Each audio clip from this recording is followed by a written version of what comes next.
Dawn settled flat over Pine Mesa, no breeze to stir the dust. The light came slowly and palely, bathing the pines that stood thin and tired from long periods without rain at the tree line on dry ground, worn by hooves and boots that morning.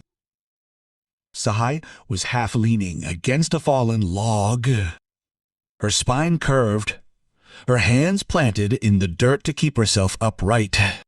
Her breath came in uneven pulses. Sweat streaked her temples. Though the morning was still cool, her legs lay straight in front of her. They didn't move, didn't tense, hadn't responded since the accident weeks ago when a wagon overturned during a forced relocation and her body hit a rock, and she felt a crack and a burn, and then nothing below her waist. Atu. She remembered grabbing at the dirt, trying to drag herself along, while others screamed and pushed and kept walking. She kept going until she couldn't anymore. Her tribe waited for her at first, then they stopped waiting.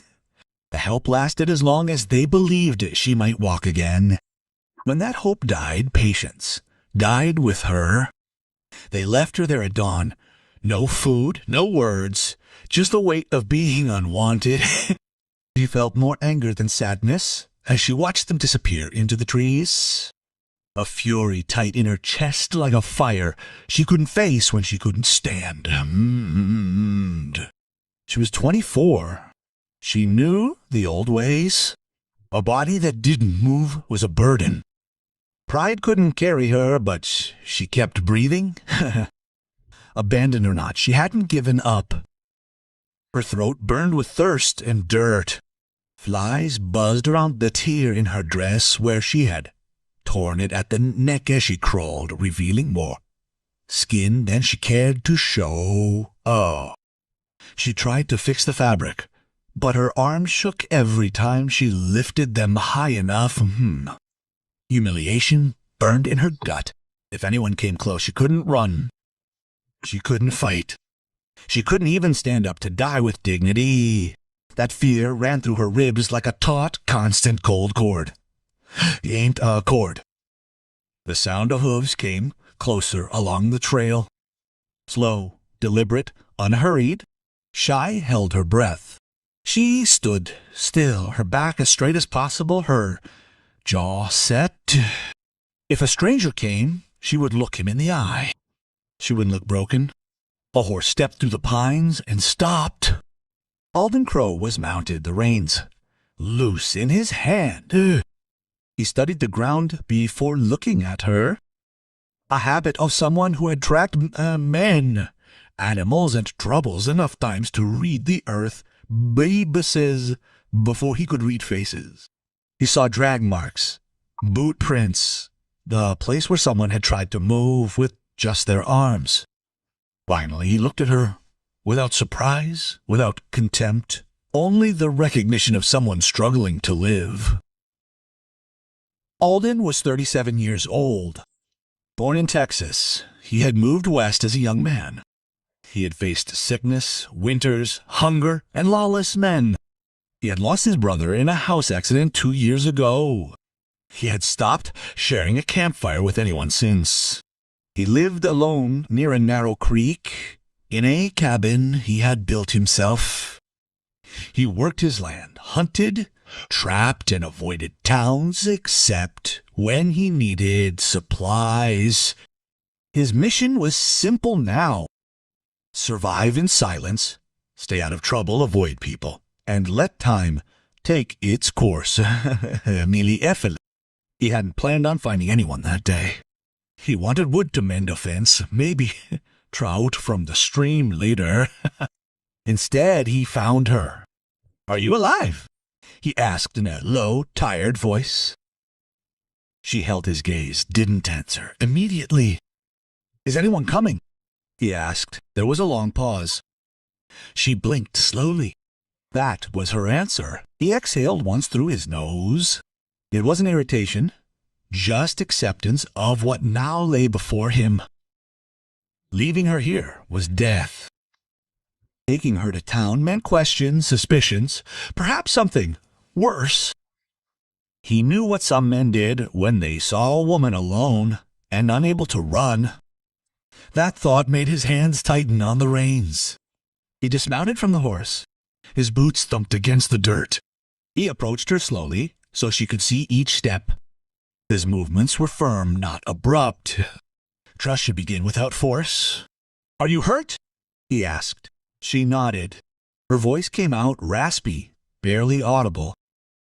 Back, legs, he listened. He believed her, knelt down close. He saw how dry her lips were, how scraped her hands were, how the tear in her dress-exposed skin she clearly didn't want to show. He didn't stare. He looked at her face first, always her face. "I'm going to pick you up," he said quietly. "Tell me if you need me to stop." She nodded again. That gesture was his strength. He slid one arm under her back, another, under her legs. They felt weightless and heavy at the same time. She tensed as the torn fabric slid down her chest. Her breathing became sharp. Her eyes closed for a second. He stopped. He waited. When she opened her eyes, he lifted her slowly. Her head rested against his chest because he couldn't hold her for long. Her hand gripped his shirt because instinct told her to hold on to something solid. The moment surprised them both. He squeezed just enough to keep her secure. His pride ached, but his relief cut deeper. He mounted the horse with her in his arms, holding her upright, with one arm around her ribs to steady her. They slid slowly through the trees, the creaking of the saddle, his jaw tight with autosat. He had lived for so long without responsibility for anyone but himself. But leaving her was not an option. That truth settled on him like a weight. He accepted it rather than fight it. His cabin stood beside a quiet creek. He carried her inside and gently lowered her onto the bed. The room smelled of wood smoke, leather, and earth. He handed her a tin cup of water. She drank slowly, her throat struggling to swallow. "Name?" he asked after a moment. "Saj," she whispered, and he nodded once. Alden cleaned her wounds with warm water. When his hand neared the tear in her dress, he paused and looked into her eyes. She gave him a small nod. He worked only where she was hurt. No undue touch, no lingering glances. His silence was steady, not strained. She watched him work. He moved like someone who expected no thanks, someone who didn't need to speak to prove his intentions. He gave her bread and stew. She ate slowly, swallowing pain and humiliation with each bite, but she ate. Alden sat on the floor, back against the wall, arms on his knees, giving her space while keeping close in case she fell. He looked at the door more than at her. Protection first. Questions later. She studied him too. Rough beard, sunburned skin, pale eyes that held weariness and something else beneath. An old sadness he didn't name. He looked like a man trying not to feel anything too deeply. "You stopped for me," she said quietly. "You were there," he replied. He could not ignore a simple truth. They did not speak again. They did not need to. She stood tall until exhaustion overcame her and her eyes closed. He sat watching the firelight move across the floor, knowing that his quiet life had changed the moment he saw her, knowing that he would not undo that choice. Nevis. Outside, the creek continued to flow. Inside, two strangers breathed in the same small room. They did not trust each other yet. They were not sure, but they were alive. And for both of them, that was enough for the first day.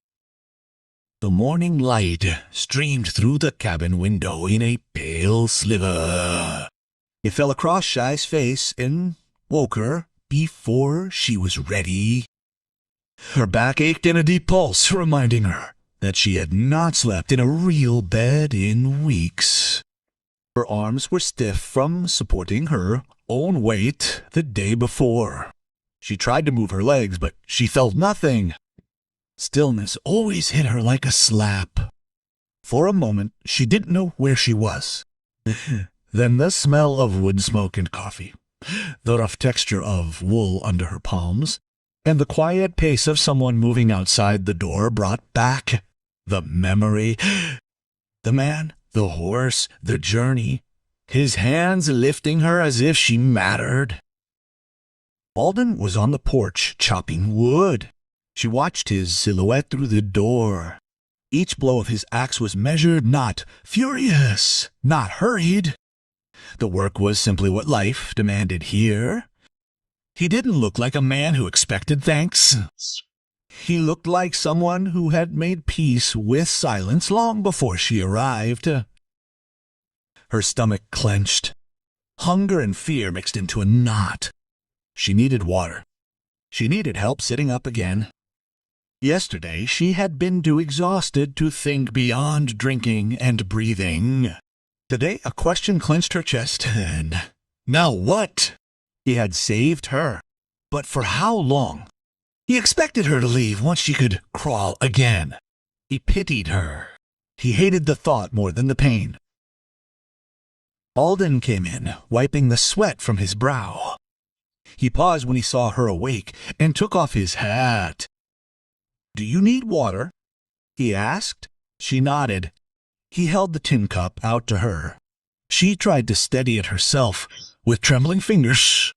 The cup tipped and water spilled down her wrist. Discomfort burned in her chest, not because of him, but because of her own weakness.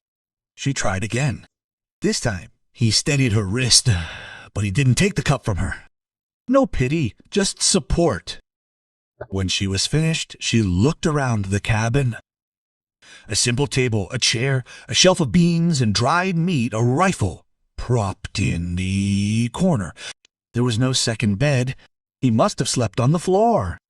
"Has it been a long time since he's been swallowing alone?" he asked, his voice rasping. 2 years, he said, "since my brother died." That answered a curiosity the listeners might have. Why did a man like him live so far from the village? Because he is his own.